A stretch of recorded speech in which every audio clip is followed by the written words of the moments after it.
പ്രിയപ്പെട്ടവരെ, അവിടെയാണ് നമ്മുടെ ഉമ്മമാരോട് പറയുന്നത്, സമസ്ത കേരള ജംഇയ്യത്തുൽ ഉലമ ഉയർത്തിപ്പിടിക്കുന്ന ആദർശം എന്നുള്ളത് വിശുദ്ധമാണ്. ഈ വിശുദ്ധമായ സംസ്കാരത്തിലാണ് നമ്മുടെ കുട്ടികളെ നിർത്തേണ്ടത്. മദ്രസ താൽക്കാലികമായ ഒരു സംവിധാനമായി കാണരുത്. നമ്മുടെ ആത്മീയമായിട്ടുള്ള വിജയത്തിന് വേണ്ടി, ആത്യന്തികമായിട്ടുള്ള നമ്മുടെ വിജയത്തിന് വേണ്ടിയുള്ള ഹേതുകമാണ് മദ്രസ പ്രസ്ഥാനം എന്ന് നമ്മൾ തിരിച്ചറിയണം. അതിനുവേണ്ടിയാണ് സമസ്ത കേരള ജംഇയ്യത്തുൽ ഉലമ എന്ന് പറയുന്ന ഈ മഹിതമായ പ്രസ്ഥാനം ഇവിടെ പ്രവർത്തിച്ചു കൊണ്ടിരിക്കുന്നത്. ബഹുമാനപ്പെട്ട സയ്യിദുൽ ഉലമ, വന്യവയോധികനായ സയ്യിദുൽ ഉലമ, ഷുഗറിന്റെ ഗുളികയും പ്രഷറിന്റെ ഗുളികയും കയ്യിൽ കരുതി ഓരോ നിമിഷവും ക്ഷീണം വരുമ്പോൾ അത് കഴിച്ച് ഈ ഉമ്മത്തിന് നായകത്വം വഹിച്ച് ഒരു മെഴുകുതിരി പോലെ മറ്റുള്ളവർക്ക് വെളിച്ചം നൽകി സ്വന്തം ശരീരം നോക്കാതെ ഉരുകിത്തീരുകയാണ് ആ മനുഷ്യൻ. മഹാനായ ബഹുമാനപ്പെട്ട നമ്മുടെ ഷെയ്ഖുൽ ജാമിഅ ആലിക്കുട്ടി ഉസ്താദ്, ബഹുമാനപ്പെട്ട കൊയ്യോട് ഉസ്താദ് രോഗശൈലിയിൽ കിടക്കുകയാണ്. അള്ളാഹു അവിടുത്തെ ആഫിയത്ത് കൊടുക്കുമാറാവട്ടെ. നമ്മുടെ നാട്ടിൽ നിന്ന് മരണപ്പെട്ടു പോയ മഹാനായ യു.എം. ഉസ്താദിനെ നമുക്കറിയില്ലേ? ഇപ്പോഴും ഞാൻ ഓർത്തു പോവുകയാണ്. ആ കാലുകൊണ്ട് നടക്കാൻ കഴിയാതെ, ഒരാളുടെ പരസഹായമില്ലാതെ നടക്കാൻ കഴിയാത്ത സമയത്തും MIC-യിലെ വിദ്യാർത്ഥികൾ പട്ടിണി കിടക്കേണ്ടി വരുമെന്നോർത്തിട്ട് ഈ മദ്രസ സംവിധാനത്തിലൂടെയാണ് ഇന്ത്യയിൽ അഥവാ കേരളത്തിൽ മുസ്ലിമീങ്ങൾ സിസ്റ്റമാറ്റിക്കായി മതം പഠിക്കുന്നത് എന്ന് സച്ചാർ കമ്മിറ്റി പറയാതെ പറഞ്ഞു വെക്കുകയാണ്. ചുരുക്കം പറഞ്ഞാൽ, ഈ സിസ്റ്റമാറ്റിക്കായ മദ്രസ പഠനത്തിലൂടെ മാത്രമാണ് കേരളത്തിലുള്ള മുസ്ലിമീങ്ങൾ വിദ്യാഭ്യാസപരമായി, രാഷ്ട്രീയപരമായി, തൊഴിൽപരമായി, സാംസ്കാരികപരമായി എല്ലാ അർത്ഥത്തിലും ഉന്നതി പ്രാപിച്ചിട്ടുണ്ട് എന്ന് സച്ചാർ കമ്മിറ്റി പറയുന്നുണ്ടെങ്കിൽ അത് സമസ്തക്കാരാകുന്ന നമുക്കിങ്ങനെ വായിക്കാം. കേരളക്കരയിൽ എല്ലാ മുന്നേറ്റത്തിനും കാരണം സമസ്ത കേരള ജംഇയ്യത്തുൽ ഉലമയാണ്. രാഷ്ട്രീയപരമായ മുന്നേറ്റങ്ങൾ ഇവിടെ ഉണ്ടായിട്ടുണ്ട്. എന്തുകൊണ്ട്? നേതാവിനെ അനുസരിക്കുന്ന അനുയായിയെ സൃഷ്ടിക്കുന്നത് മദ്രസയിൽ നിന്നാണ്. നേതാവിനെ അനുസരിക്കുന്ന അനുയായിയെ സൃഷ്ടിച്ചെടുക്കുന്നത് മദ്രസയിൽ നിന്നാണ്. അച്ചടക്കമുള്ളൊരു സമൂഹത്തിനെ സൃഷ്ടിച്ചെടുക്കുന്നത് മദ്രസയിൽ നിന്നാണ്. സ്കൂളിൽ നിന്നാണ് എന്ന് പറയാനൊക്കുമോ? ഒരിക്കലും സാധ്യമല്ല. അതിന് ഉദാഹരണം ഞാൻ പറയാം. SKSSF-ന്റെ കീഴിൽ ക്യാമ്പസുകളിലൂടെ ഒരു യാത്ര നടത്തിയിരുന്നു. ക്യാമ്പസുകളിലൂടെ ഒരു യാത്ര. അതിന്റെ നായകനും സയ്യിദ് ഹമീദ് അലി ശിഹാബ് തങ്ങളായിരുന്നു. ഒരു ക്യാമ്പസ് എവിടെയാണെന്നോ ക്യാമ്പസിന്റെ പേരൊന്നും ഞാൻ പറയുന്നില്ല. ഭൗതിക ക്യാമ്പസുകളിൽ എന്തായിരിക്കും അവസ്ഥ? അവിടെ ഫസ്റ്റ് ഇയർ വിദ്യാർത്ഥി, സെക്കൻഡ് ഇയർ വിദ്യാർത്ഥികൾ, ഫൈനൽ വിദ്യാർത്ഥികൾ, പല കോഴ്സിലും പഠിക്കുന്ന വിദ്യാർത്ഥിനികളും. നമ്മൾ അവിടുത്തെ പ്രിൻസിപ്പളിനെ കണ്ടു. ആദ്യമായി നമ്മൾ പ്രിൻസിപ്പളിനെയാണ് കാണുന്നത്. ഇതിന്റെ പ്രൊസീജിയേഴ്സ് അങ്ങനെയാണ്. പ്രിൻസിപ്പളിനെ കണ്ടിട്ട് നമ്മൾ പറഞ്ഞു, സയ്യിദ് ഹമീദ് അലി ശിഹാബ് തങ്ങളുടെ നേതൃത്വത്തിൽ ഒരു ആത്മീയമായ ഒരു യാത്ര വരുന്നുണ്ട്. ഈ കോളേജ് അല്ലെങ്കിൽ ഈ ക്യാമ്പസ് സ്വീകരിക്കാൻ ഒരുക്കമാണോ? അദ്ദേഹം പറഞ്ഞു, വളരെ വിനയത്തോടുകൂടി അന്യമതസ്ഥനായ ആ സഹോദരൻ പറഞ്ഞു, ഈ കാലഘട്ടത്തിൽ ഏറ്റവും കൂടുതൽ ആവശ്യമുള്ളത് അതാണ്. പ്രത്യേകിച്ച് ക്യാമ്പസുകളിൽ ഡ്രഗ്സിന്റെ പിന്നാലെ, അരാജകത്വത്തിന്റെ പിന്നാലെ, അനാശ്വാസത്തിന്റെ പിന്നാലെ, അധാർമികതയുടെ പിന്നാലെ കടന്നു പോകുന്ന ക്യാമ്പസുകളിലുള്ള കുട്ടികളെ നന്നാക്കാൻ SKSF-ന് സാധ്യമാണെങ്കിൽ ഞങ്ങൾ ഈ ക്യാമ്പസ് ഒരുക്കിത്തരാം എന്ന് പറഞ്ഞു. സന്തോഷത്തോടു കൂടി നമ്മൾ ഏറ്റെടുത്തു. രണ്ടാം ഘട്ടം എന്നുള്ളത് മാനേജ്മെന്റിനോടാണ്. മാനേജ്മെന്റ് പ്രിൻസിപ്പളിനേക്കാൾ കൂടുതൽ ആവേശത്തിൽ പറഞ്ഞു, നമ്മുടെ കോളേജിനെ സംബന്ധിച്ച് പുറത്ത് പലതരത്തിലുള്ള പേരുദോഷങ്ങളുമുണ്ട്. പക്ഷേ ഞങ്ങൾക്കാർക്കും അവരെ ഞങ്ങളുടെ മൂക്കുകയറിന്റെ ഉള്ളിൽ കൊണ്ടുവരാൻ സാധ്യമല്ല.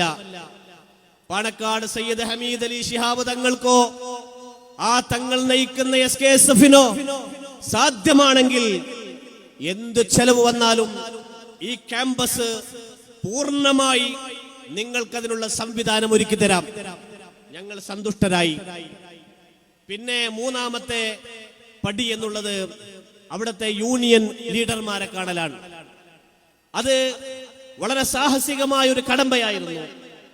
യൂണിയൻ ലീഡർമാർ ഒന്നും രണ്ടും മൂന്നുമല്ല പലരോടും സംസാരിച്ചു. ആർക്കും അതിന് താല്പര്യമില്ല. അത് മറ്റാരുമല്ല, ഈ ഉമ്മത്തിൽപ്പെട്ട ആളുകൾ താല്പര്യമില്ല. ക്യാമ്പസുകളിലേക്ക് ആത്മീയത വരാൻ പാടില്ല. ക്യാമ്പസുകൾ ആത്മീയതയുടെ നിലവിളമായി വളരാൻ പാടില്ല. അത് അരാജകത്വത്തിന്റെ, അനാശ്വാസത്തിന്റെ, അധർമ്മത്തിന്റെ, പോക്കിരിത്തരത്തിന്റെ, അടിച്ചുപൊളിയുടെ ഒരു നിലവിളമായി മാറണം എന്നാഗ്രഹിച്ചവരായിരുന്നു. പക്ഷേ ഏത് കോട്ടയിലും ഹിദായത്തിന്റെ തരിയുള്ള ആരെങ്കിലും ഒരാൾ ഉണ്ടാകുമല്ലോ.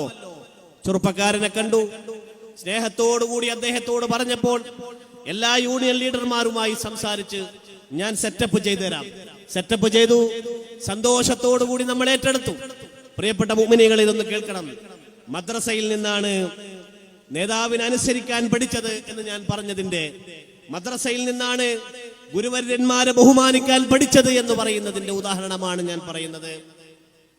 അങ്ങനെ ക്യാമ്പസുകൾ യാത്രയെത്തി. സയ്യിദ് ഹമീദ് അലി ശിഹാബ് തങ്ങൾ സദസ്സിലുണ്ട്, നാട്ടിലെ ഉമറാക്കളുണ്ട്, സാദാത്യങ്ങളുണ്ട്, ഉസ്താദുമാരുണ്ട്. അപ്പോൾ ഇനി നിങ്ങൾ ശ്രദ്ധിക്കണേ, പ്രിൻസിപ്പളാണ് ഉദ്ഘാടനം ചെയ്യുന്നത്. പ്രിൻസിപ്പൾ ഉദ്ഘാടനം ചെയ്യാൻ കയറി. അദ്ദേഹം ഉദ്ഘാടനം ചെയ്യാൻ കയറിയപ്പോൾ തന്നെ സദസ്സിൽ നിന്ന് ഒരു ചിരിയും ഒരു കോലാഹലവും.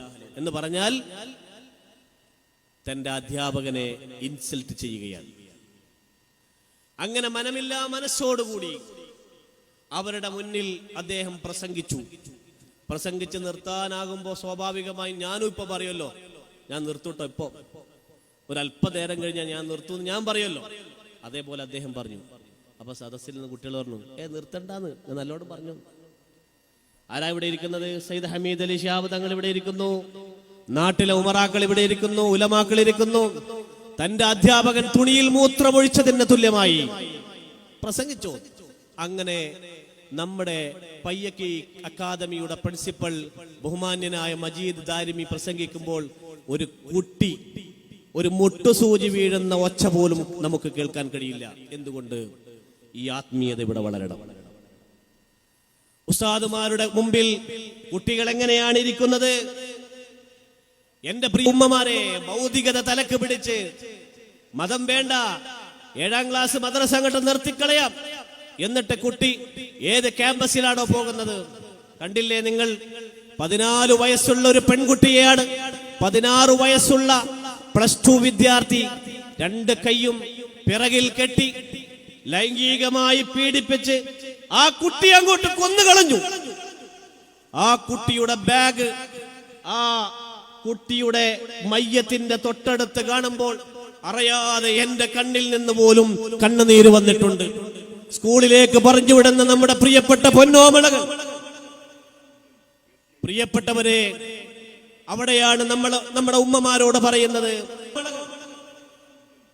പ്രിയപ്പെട്ടവരെ, അവിടെയാണ് നമ്മുടെ ഉമ്മമാരോട് പറയുന്നത്. സമസ്ത കേരള ജംഇയ്യത്തുൽ ഉലമ ഉയർത്തിപ്പിടിക്കുന്ന ആദർശം എന്നുള്ളത് വിശുദ്ധമാണ്. ഈ വിശുദ്ധമായ സംസ്കാരത്തിലാണ് നമ്മുടെ കുട്ടികളെ നിർത്തേണ്ടത്. മദ്രസ താൽക്കാലികമായ ഒരു സംവിധാനമായി കാണരുത്. നമ്മുടെ ആത്മീയമായിട്ടുള്ള വിജയത്തിന് വേണ്ടി, ആത്യന്തികമായിട്ടുള്ള നമ്മുടെ വിജയത്തിന് വേണ്ടിയുള്ള ഹേതുകമാണ് മദ്രസ പ്രസ്ഥാനം എന്ന് നമ്മൾ തിരിച്ചറിയണം. അതിനുവേണ്ടിയാണ് സമസ്ത കേരള ജംഇയ്യത്തുൽ ഉലമ എന്ന് പറയുന്ന ഈ മഹിതമായ പ്രസ്ഥാനം ഇവിടെ പ്രവർത്തിച്ചു കൊണ്ടിരിക്കുന്നത്. ബഹുമാനപ്പെട്ട സയ്യിദുൽ ഉലമ, വന്യവയോധികനായ സയ്യിദുൽ ഉലമ, ഷുഗറിന്റെ ഗുളികയും പ്രഷറിന്റെ ഗുളികയും കയ്യിൽ കരുതി ഓരോ നിമിഷവും ക്ഷീണം വരുമ്പോൾ അത് കഴിച്ച് ഈ ഉമ്മത്തിന് നായകത്വം വഹിച്ച് ഒരു മെഴുകുതിരി പോലെ മറ്റുള്ളവർക്ക് വെളിച്ചം നൽകി സ്വന്തം ശരീരം നോക്കാതെ ഉരുകിത്തീരുകയാണ് ആ മനുഷ്യൻ. മഹാനായ ബഹുമാനപ്പെട്ട നമ്മുടെ ഷെയ്ഖുൽ ജാമിഅ ആലിക്കുട്ടി ഉസ്താദ്, ബഹുമാനപ്പെട്ട കൊയ്യോട് ഉസ്താദ് രോഗശൈലിയിൽ കിടക്കുകയാണ്. അള്ളാഹു അവിടുത്തെ ആഫിയത്ത് കൊടുക്കുമാറാവട്ടെ. നമ്മുടെ നാട്ടിൽ നിന്ന് മരണപ്പെട്ടു പോയ മഹാനായ യു എം ഉസ്താദിനെ നമുക്കറിയില്ലേ? ഇപ്പോഴും ഞാൻ ഓർത്തു പോവുകയാണ്. ആ കാലുകൊണ്ട് നടക്കാൻ കഴിയാതെ ഒരാളുടെ പരസഹായമില്ലാതെ നടക്കാൻ കഴിയാത്ത സമയത്തും MIC-യിലെ വിദ്യാർത്ഥികൾ പട്ടിണി കിടക്കേണ്ടി വരുമെന്നോർത്തിട്ട് അങ്ങ് ഗൾഫിലേക്ക് പോയി. സ്വന്തം മക്കൾക്ക് ഗോപുരം പണിയാനല്ല, UM ഉസ്താദിന് വീട് പണിയാനല്ല, മഹാനായ UM ഉസ്താദിന് നമ്മൾ വീട് പണിയാനോ കുടുംബത്തിന് വീട് പണിയാനോ അല്ല, മറിച്ച് MIC-യിൽ പഠിക്കുന്ന, ദാറുൽ ഇർഷാദിൽ പഠിക്കുന്ന, നാളെയുടെ ഭാവി വാഗ്ദാനങ്ങളായി വരേണ്ട ഈ ഉമ്മത്തിന് നെടുനായത്വം വഹിക്കേണ്ട, നേതൃത്വം വഹിക്കേണ്ട പ്രിയപ്പെട്ട പണ്ഡിതന്മാരെ വളർത്തിയെടുക്കാൻ ആ UM പോയി ഗൾഫിലേക്ക്. നമ്മുടെ ഉസ്താദുമാരുടെ ഒക്കെ അവസ്ഥ അങ്ങനെ തന്നെ. മജീദ് ആലിമി ഇവിടെയുണ്ട്, അബ്ബാസ് ഫൈസി ഉസ്താദ് ഇവിടെയുണ്ട്. ഇവരൊക്കെ സ്വന്തം മക്കൾക്ക് വേണ്ടിയല്ല ഓടുന്നത്, സമുദായത്തിന് വേണ്ടി, നമ്മുടെ പ്രിയപ്പെട്ട മുത്തഅല്ലിമീങ്ങൾക്ക് വേണ്ടി, ഏതൊക്കെയോ ഉമ്മയുടെയോ ഉപ്പയുടെയോ മക്കൾക്ക് വേണ്ടി. അവർ ഈ നാട്ടിന്റെ ഭാവി വാഗ്ദാനങ്ങളാണ്, നാളെ ഈ ഉമ്മത്തിന്റെ മുന്നിൽ നിന്ന് പടനയിക്കേണ്ടവരാണ് എന്ന് തിരിച്ചറിഞ്ഞത് കൊണ്ടാണ്.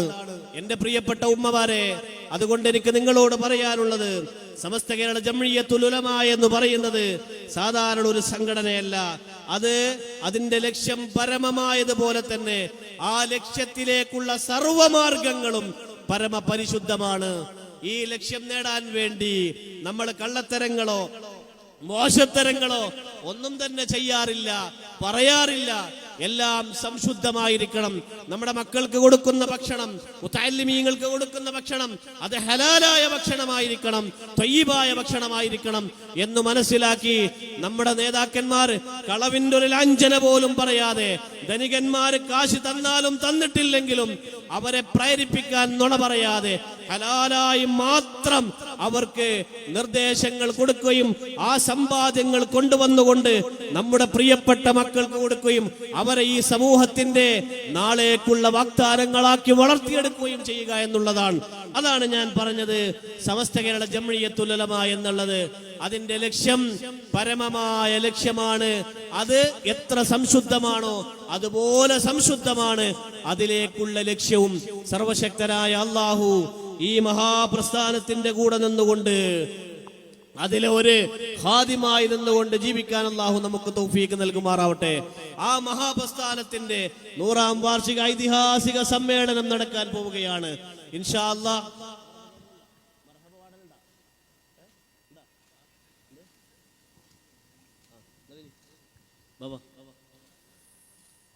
സംവത്സരങ്ങളുടെ സഞ്ചാരഗതിവിഗതികളിലും സത്യപ്രസ്ഥാനത്തിന്റെ സത്യാക്ഷരങ്ങൾക്ക് വള്ളിപ്പുള്ളി മാറ്റം വരുത്താതെ തന്മയത്വമുള്ള ഇസ്ലാമിന്റെ നൈസർഗികമായ സത്യവരതക്ക് കരുത്തുറ്റ കവലിക ആധികാരിക പരമാധികാരിക പരമോന്നത മതപണ്ഡിത സഭ സമസ്ത കേരള ജംഇയ്യത്തുൽ ഉലമയുടെ അഭിമാനമായ SKSSF-ന്റെ സംസ്ഥാന പ്രസിഡന്റ് സയ്യിദ് ഹമീദ് അലി ശിഹാബ് തങ്ങൾ ഈ സദസ്സിന് പുളകം കൊള്ളിച്ച് കടന്നു വരുന്നു. അല്ലാഹു അക്ബർ, അല്ലാഹു അക്ബർ, അല്ലാഹു അക്ബർ, ലാ ഇലാഹ ഇല്ലല്ലാഹു അല്ലാഹു അക്ബർ, അല്ലാഹു അക്ബർ വലില്ലാഹിൽ ഹംദ്. ത്വലഅൽ ബദ്റു അലൈനാ മിൻ സനിയാത്തിൽ വദാ വജബ ശുക്റു അലൈനാ മദാ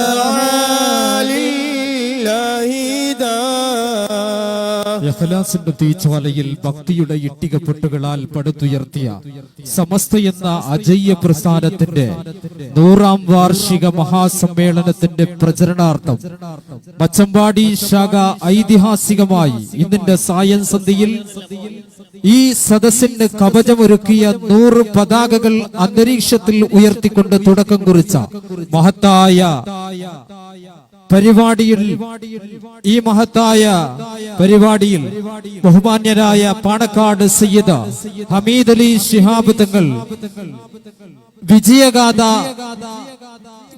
ഊഷ്മളമായ സ്വീകരണമൊരുക്കുകയാണ്. ഔലിയാക്കളും സൂഫിയാക്കളും വിഹരിക്കുന്ന ആത്മീയ സാമ്രാജ്യത്തിലെ സുൽത്താൻ, കടന്നു ചെന്ന ഏത് രംഗത്തും ഒന്നാമൻ, കാലഘട്ടത്തെ അതിശയം കൊള്ളിച്ച മഹാപുരുഷൻ, മഹാനരി മഹാൻ ശൈഖുനാ ശംസുൽ ഉലമ ഖദ്ദസല്ലാഹു സിർറഹുൽ അസീസ് തങ്ങളും കരയില്ലാത്ത കണ്ണിയത്ത് ഉസ്താദ് ഖദ്ദസല്ലാഹു സിർറഹുൽ അസീസ് കനിഞ്ഞേകിയ ഈ SKSSFന്റെ സംസ്ഥാന പ്രസിഡന്റ് ഇതാ നമ്മുടെ ഈ സദസ്സിലേക്ക് വന്നിരിക്കുന്നു, ഈ സ്റ്റേജിൽ കടന്നു വന്നിരിക്കുന്നു. എല്ലാവിധ സ്വാഗതവും വരും. ഇനി പ്രസംഗത്തിന് വലിയ സ്കോപ്പില്ല, അതുകൊണ്ട് ഞാൻ എൻ്റെ പ്രസംഗം അവസാനിപ്പിക്കുകയാണ്. അതിന് മുന്നോടിയായി 2-3 കാര്യം നിങ്ങളെ ഉണർത്താനുള്ളത്. ഒന്ന്, നമ്മുടെ 100ാം വാർഷികം നമ്മുടെ ജില്ലയിലാണ്. ഓരോരുത്തരും ചിന്തിക്കുന്നത് 100ാം വാർഷികം എന്ന ഈ മഹാസമ്മേളനം എങ്ങനെ കാസർഗോഡ് എത്തി എന്നുള്ളതാണ്. ഉസ്താദുമാരിൽ നിന്നും പ്രഭാഷകന്മാരിൽ നിന്നുമൊക്കെ അറിയാൻ കഴിഞ്ഞത് നിരവധി യോഗങ്ങൾ എവിടെയാണ് നമ്മുടെ 100ാം വാർഷികം നടത്തേണ്ടത് എന്നതിനെക്കുറിച്ച് ആലോചനകൾ നടന്നു. ചിലർ പറഞ്ഞു നമുക്ക് തമിഴ്നാട്ടിൽ നോക്കാം. ആ ഭാഗത്തെ ആളുകൾ പറഞ്ഞു ഇവിടെ വലിയ വിശാലമായ സൗകര്യങ്ങളുണ്ട്. തമിഴ്നാടിന്റെ മുഖ്യമന്ത്രി സ്റ്റാലിൻ ഒക്കെ പങ്കെടുക്കുന്ന, അവരൊക്കെ പ്രസംഗിക്കുന്ന ഒരു വലിയ മൈതാനി നമ്മുടെ ആലിമീങ്ങൾ അവിടെ പോയി നോക്കി. ഏകദേശം പറ്റുന്ന മൈതാനിയാണ്, സൗകര്യങ്ങളുണ്ട്. പക്ഷേ മനസ്സിനൊരു തുമൈനീനത്ത് വന്നില്ല, ഒരു സമാധാനം വന്നില്ല. പാലക്കാട് ജില്ലയിലെ പല പ്രദേശങ്ങളും പോയി നോക്കി. വിശാലമായ പ്രദേശങ്ങളാണ്, സൗകര്യങ്ങൾ ഒരുക്കാൻ അവരൊക്കെ തയ്യാറുമാണ്. പക്ഷേ സൗകര്യങ്ങളുണ്ട്, മനസ്സ്, ഉസ്താദുമാരുടെ മനസ്സിന് അതിന് കീഴ്പ്പെടാൻ അനുവാദം ലഭിച്ചില്ല. കണ്ണൂരിലും കോഴിക്കോടും അതുപോലെ തന്നെ കോയമ്പത്തൂരും പല സ്ഥലങ്ങളിലായി നമ്മുടെ ഉസ്താദുമാർ ചുറ്റിക്കറങ്ങി. അവിടെയൊക്കെ പോയതിന് ശേഷം അവസാനമായി ഉസ്താദുമാർ കാസർഗോഡേക്ക് വന്നു. കാസർഗോഡ് കുണിയയിലുള്ള ബഹുമാന്യനായ ഇബ്രാഹിം ഹാജിയുടെ നേതൃത്വത്തിലുള്ള ആ ക്യാമ്പസും, അദ്ദേഹത്തിന്റെ നേതൃത്വം എന്നല്ല, അദ്ദേഹത്തിന്റെ തന്നെ ക്യാമ്പസും ആ സ്ഥലവും ഒക്കെ കണ്ടു. അൽഹംദുലില്ലാ, മനസ്സിൽ ഉസ്താദുമാർക്കൊക്കെ വളരെ സന്തോഷമായി. എന്തുകൊണ്ട് സന്തോഷമായി എന്ന് ചോദിച്ചാൽ, സമസ്ത കേരള ജംഇയ്യത്തുൽ ഉലമയെ മനസ്സിലാക്കിയ ഒരാളെന്ന നിലക്ക് എനിക്കും സമസ്തയുടെ ആത്മീയതയെ തൊട്ടറിഞ്ഞ ഏതൊരാൾക്കും പറയാൻ പറ്റുന്നൊരു സത്യമുണ്ട്. ആ സത്യം എന്താണ്? ഒരു പ്രസ്ഥാനത്തിന്റെ 100ാം വാർഷികം എന്ന് പറയുന്നത് ആ പ്രസ്ഥാനത്തിന്റെ ഏറ്റവും പ്രധാനപ്പെട്ട ഒരു സമ്മേളനമാണ്. വർഷങ്ങൾക്ക് മുമ്പ് ഈ പ്രസ്ഥാനം ഉണ്ടാകുമ്പോൾ പല പ്രതിസന്ധികളും പ്രയാസങ്ങളും ബുദ്ധിമുട്ടുകളും ഉണ്ടായിട്ടുണ്ട്. ഓരോ കാലഘട്ടത്തിലും ആ പ്രതിസന്ധികളിലൂടെ കടന്നുപോയിട്ടുണ്ട്. സമസ്ത കേരള ജംഇയ്യത്തുൽ ഉലമ എന്ന് പറയുന്ന മഹിതമായ പ്രസ്ഥാനത്തിന്റെ 100ാം വാർഷികം ആഘോഷിക്കാൻ ഉസ്താദുമാര് തെരഞ്ഞെടുത്തത് സാധാരണ സ്ഥലമല്ല. കേരളക്കരയിൽ അള്ളാഹുവിന്റെ ദീൻ പ്രചരിപ്പിച്ച മഹാനായ മാലിക്കുദ്ദീനാറിന്റെ മണ്ണിലാണ്. മാലിക്കുദ്ദീനാർ റഹിമഹുല്ലാ ഇങ്ങോട്ട് വിളിച്ചതാണ്. എന്തിനാണ് ആലിമീങ്ങളെ നിങ്ങൾ അങ്ങ് തമിഴ്നാട്ടിലും കോയമ്പത്തൂരും പാലക്കാടും ഒക്കെ പോയി നോക്കുന്നു? ഈ കേരളക്കരയിൽ ദീൻ കൊണ്ടുവന്ന ഞാൻ കടക്കുന്ന ഈ മണ്ണിൽ നിങ്ങൾക്കൊരിടമുണ്ട്, വരൂ നിങ്ങൾ എന്ന് പറഞ്ഞ് മഹാനായ സയ്യിദുൽ ഉലമയുടെ നേതൃത്വത്തിലുള്ള സമസ്ത കേരള ജംഇയ്യത്തുൽ ഉലമ ഇങ്ങോട്ടേക്ക് മാടി വിളിച്ചതാണ്. മാലിക്കുദ്ദീനാറും കാസർഗോഡും സമസ്തയും ഒരു ബന്ധമുണ്ട്. എന്താണ് ആ ബന്ധം? 1923 സമസ്തയുടെ 60ാമത്തെ വാർഷികം നടന്നത് മാലിക്കുന്നിനാറിന്റെ മണ്ണിലാണ്. ആ മണ്ണിൽ സമസ്തയുടെ സമ്മേളനം നടക്കുമ്പോൾ ഒരു പ്രത്യേകതയുണ്ടായിരുന്നു ആ സമ്മേളനത്തിന്. എന്താണ് ആ പ്രത്യേകത? ഇന്ന് നമ്മളൊക്കെ ഉയർത്തിപ്പിടിക്കുന്ന ഈ പതാകയുണ്ടല്ലോ, ഈ പതാക ഔദ്യോഗികമായി നിലവിൽ വന്നത് സമസ്തയുടെ ആ സമ്മേളനത്തിലായിരുന്നു. കാസർഗോഡിന്റെ മണ്ണിൽ നിന്നാണ് സമസ്ത കേരള ജംഇയ്യത്തുൽ ഉലമയുടെ പതാക പാറി പറന്നിട്ടുള്ളത് എങ്കിൽ 100ാം വാർഷികത്തിന്റെ 100 പതാകകളും അതേ മണ്ണിൽ നിന്ന് അതേ ശ്വാസം ഉച്ചരിച്ചുകൊണ്ട്, അതേ മന്ത്രധ്വനികൾ ഉച്ചരിച്ചുകൊണ്ട് ആ പതാകകൾ പാറി പറക്കണമെന്ന് അള്ളാഹുവിന്റെ തീരുമാനമുണ്ടായിരിക്കുന്നു. മാത്രമല്ല, കേരളക്കരയിൽ ഒരു മത നിയമത്തിന്റെ അന്തിമ വാക്ക് എന്ന് പറയുന്നത് ആരാണ്? ഒരു മത നിയമത്തിന്റെ അന്തിമ വാക്ക് അത് സമസ്ത കേരള ജംഇയ്യത്തുൽ ഉലമയാണ്. മത നിയമം വേണ്ട മാസം കണ്ടാൽ പോലും അതിന്റെ അന്തിമ വാക്കാരാണ്? സമസ്തയുമായി ബന്ധപ്പെട്ട ആലിമീങ്ങൾ, നമ്മുടെ സാദാത്യങ്ങൾ. ആ മത നിയമങ്ങൾക്ക് അന്തിമ വാക്കുകൾ പറയുന്ന ഫത്വ കമ്മിറ്റി എന്ന് പറയുന്ന ആ ബോഡി നിലവിൽ വന്നതും കാസർകോട്ടെ സമ്മേളനത്തിൽ വെച്ചാണ്. ഈ 2 സംവിധാനങ്ങളും, ഒന്ന് നമ്മുടെ പതാകയും ഒന്ന് നമ്മുടെ ഫത്വ കമ്മിറ്റിയും, കാസർകോട്ടെ സമ്മേളനത്തിന്റെ സംഭാവനയാണെങ്കിൽ 1960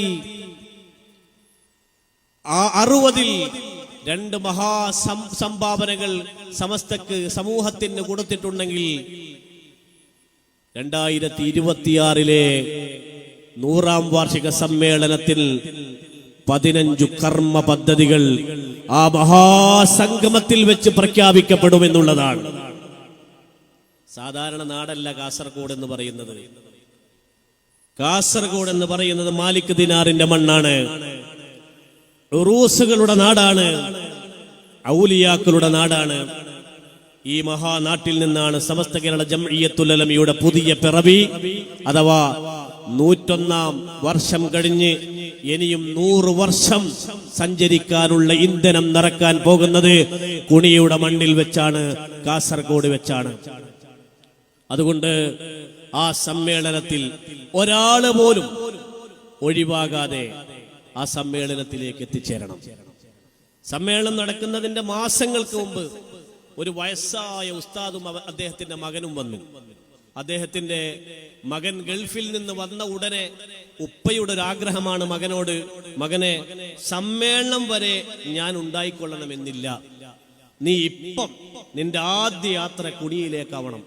അങ്ങനെ ആ ഉപ്പയും ആ മകനും കുണിയയിൽ വന്നു. ഞാനും ബഹുമാനപ്പെട്ട നദവി ഉസ്താദൊക്കെ കൊണ്ട് അദ്ദേഹത്തിനെ ആ നാടിന്റെ പരിസരങ്ങളൊക്കെ കാണിച്ചു കൊടുത്തു.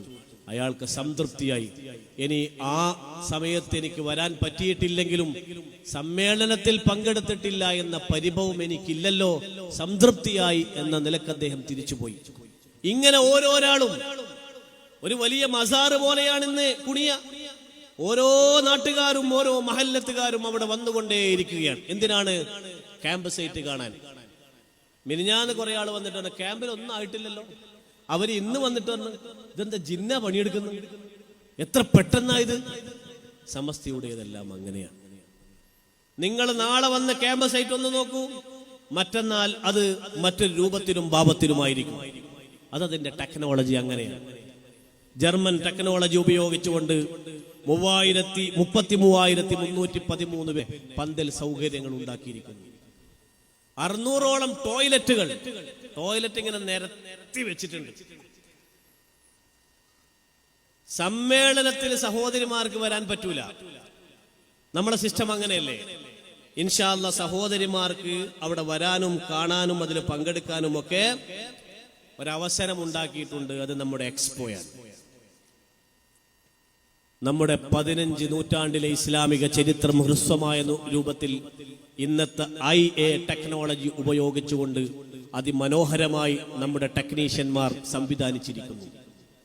ഉമ്മമാരെ, പ്രിയപ്പെട്ട സഹോദരിമാരെ, നിങ്ങളുടെ നാട്ടിൽ നിങ്ങൾ കാശ് കൊടുത്തുണ്ടാക്കിയ മദ്രസാ പ്രസ്ഥാനം, നിങ്ങൾ കാശുകൊണ്ട് നിങ്ങളുടെ ചോറ് കൊണ്ട് വളർന്ന മുത്തഅല്ലിമീങ്ങളും ആലിമീങ്ങളും വളർന്ന ഈ പ്രസ്ഥാനത്തിന്റെ 100ാം വാർഷികം ഈ അടുത്ത പ്രദേശത്ത്, വേറെ എവിടെയും പോണ്ടല്ലോ, ഈ അടുത്ത പ്രദേശത്ത് വരുമ്പോ 31-ാം തീയതിയും 1-ാം തീയതിയും സഹോദരിമാർക്ക് മാത്രമാണ് അതിന്റെ അകത്ത് പ്രവേശനമുള്ളത്. 30-ാം തീയതി കേരളത്തിന്റെ DGP അത് ഉദ്ഘാടനം ചെയ്യും. 30-ഉം 31-ഉം 1-ഉം ഈ 2 ദിവസങ്ങളിൽ ഇൻഷാ അല്ലാഹ് സഹോദരിമാർക്ക് മാത്രമായിരിക്കും. നേരത്തെ അബ്ബാസ് ഫൈസി ഉസ്താദ് പറഞ്ഞു, അതിന്റെ അകത്തൊരാൺതരി പോലും ഇല്ലാതെ അതിന്റെ സിസ്റ്റങ്ങൾ മുഴുവനും ഓപ്പറേറ്റ് ചെയ്യുന്നത് പോലും നമ്മുടെ ഫാദിലയിലെ നമ്മുടെ SNEC-യിലെ പ്രിയപ്പെട്ട വിദ്യാർത്ഥിനികളും അവരെ സഹായിക്കാൻ പ്രധാനമായ ട്രെയിനേഴ്സുമാണ്. വളരെ സിസ്റ്റമാറ്റിക് ആയിട്ടാണ് നമ്മുടെ സമ്മേളനം എക്സ്പോ സംവിധാനിക്കപ്പെട്ടിട്ടുള്ളത്. ഇന്നലെ ആ നാട്ടിലെ പല പ്രദേശങ്ങളിലും അതിന്റെ പാർക്കിംഗ് ഏരിയകൾ ഞാൻ നോക്കാൻ പോയി. അപ്പോ ഓരോ സ്ഥലത്തിന്റെ ഉടമയും അവരുടെ ചെലവിലായി അവിടെ ഒക്കെ വൃത്തിയാക്കുകയാണ്. മുനീർ എന്ന് പറയുന്ന ഒരു ചെറുപ്പക്കാരൻ എന്നോട് പറഞ്ഞു, ഏക്കറക്കണക്കിന് അദ്ദേഹത്തിന്റെ സ്ഥലം കാണിച്ചു തന്നിട്ട് ഇതാ ഈ സ്ഥലം മുഴുവനും ഞാൻ 1.5 ലക്ഷം രൂപ ചെലവാക്കിയിട്ട് JCB വെച്ചിട്ടുണ്ട്, എത്ര വാഹനവും ഇതിൽ പാർക്ക് ചെയ്യാം. പാർക്ക് ചെയ്യാൻ മാത്രം പലയിടങ്ങളിലായി ഏക്കറക്കണക്കിന് 100-ലേറെ ഏക്കറക്കണക്കിന് സ്ഥലങ്ങൾ. ക്യാമ്പുകൾ സജ്ജീകരിച്ചു, എക്സ്പോ സജ്ജീകരിച്ചു. ഓരോ ദിവസവും അവിടെ മീറ്റിംഗുകൾ നടന്നുകൊണ്ടിരിക്കുന്നു.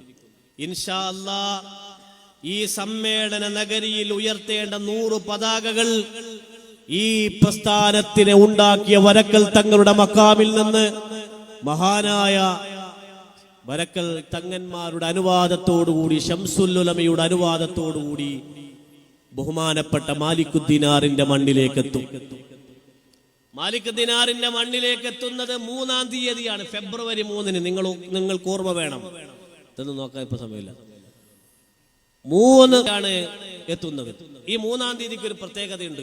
ഒരു പക്ഷേ അന്ന് ശഅബാൻ 15 ബറാഅത്തിന്റെ അന്ന് രാത്രി ഒരു പക്ഷേ 100 പതാകകൾ കാസർകോട്ടെ ഉലമാക്കളും സാദാത്യങ്ങളും ഉമറാക്കളും അത് വരക്കൽ മക്കാമിൽ നിന്ന് കൊണ്ടുവന്ന് മാലിക് ദിനാറിന്റെ മണ്ണിൽ അവിടെ സിയാറത്തിന് വേണ്ടി വെക്കും. ഒന്നിരിക്കൽ ബറാത്തിന്റെ രാവായിരിക്കും. അല്ലെങ്കിൽ ആ 100 പതാക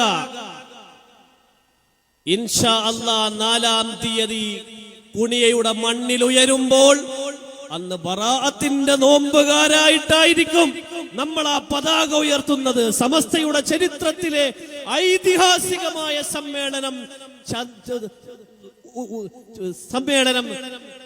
വളരെ ഗംഭീരമായി ചരിത്രത്തിന്റെ താളുകളിൽ ഉല്ലേഖനം ചെയ്യപ്പെടാൻ പോവുകയാണ്.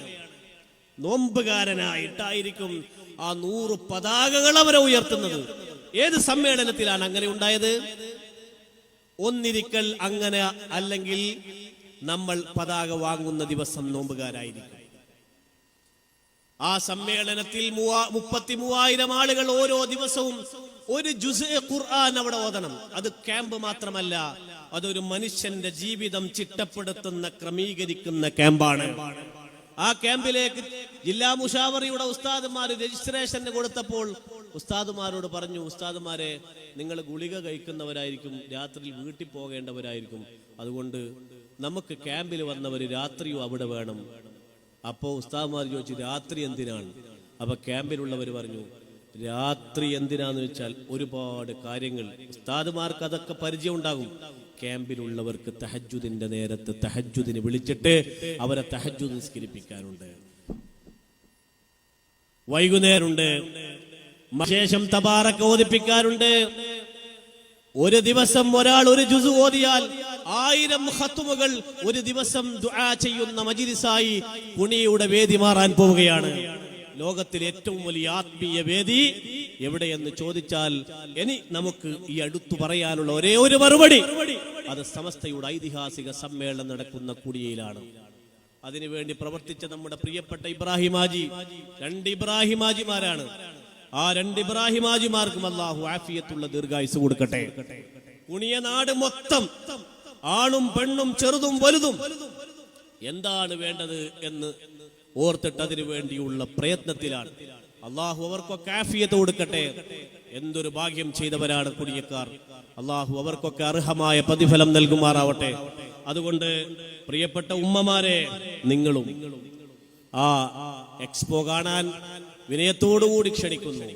അതോടൊപ്പം തന്നെ പ്രിയപ്പെട്ട സഹോദരങ്ങളെ, ഒരു ദിവസം അല്ലെങ്കിൽ അവസാനത്തെ ദിവസം ആ പ്രാർത്ഥനയിൽ എത്തിച്ചേരാൻ നിങ്ങൾ വരണം.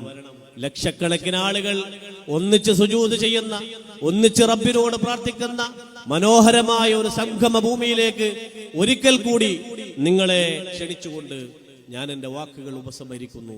നമ്മുടെ പ്രിയപ്പെട്ട നായകൻ സയ്യിദ് ഹമീദ് അലി ശിഹാബ് തങ്ങൾ ഇന്നലെ രാത്രി ഇവിടെ എത്തി. ഇൻഷാ അല്ലാഹ് നാളെ പടന്നയിലെ സമാപന പരിപാടിയും കൂടി കഴിഞ്ഞിട്ട് അദ്ദേഹം പോകും. അദ്ദേഹം ഈ പ്രസ്ഥാനത്തിന് നൽകിയ സംഭാവനകൾ മികച്ചതാണ്. അദ്ദേഹത്തിന്റെ ഓരോ കാലഘട്ടവും അത്യുജ്വലമായിരുന്നു. ഓരോ സംഭാവനകളും വരും തലമുറകൾക്ക് വലിയ ദിശാബോധം നൽകുന്നതാണ്. അള്ളാഹു ആഫിയത്ത് നൽകുമാറാവട്ടെ. നമുക്ക് വേണ്ടി, സമൂഹത്തിന് വേണ്ടി, സമുദായത്തിന് വേണ്ടി അദ്ദേഹം ഓടുകയാണ്. അള്ളാഹു അദ്ദേഹത്തിന് ആഫിയത്തുള്ള ദീർഘായുസ് നൽകട്ടെ. അദ്ദേഹത്തിന്റെ കുടുംബത്തിൽ അള്ളാഹു ബറക്കത്ത് ചെയ്യട്ടെ. അദ്ദേഹത്തോടൊപ്പം അല്ലാഹു തആല നമ്മെയും നമ്മുടെ പൂർവീകരായ ഉലമാഇനെയും ഒക്കെ നാളെ ജന്നാത്തുൻ നഈമിൽ ഒരുമിച്ച് കൂട്ടി അനുഗ്രഹിക്കുമാറാവട്ടെ എന്നും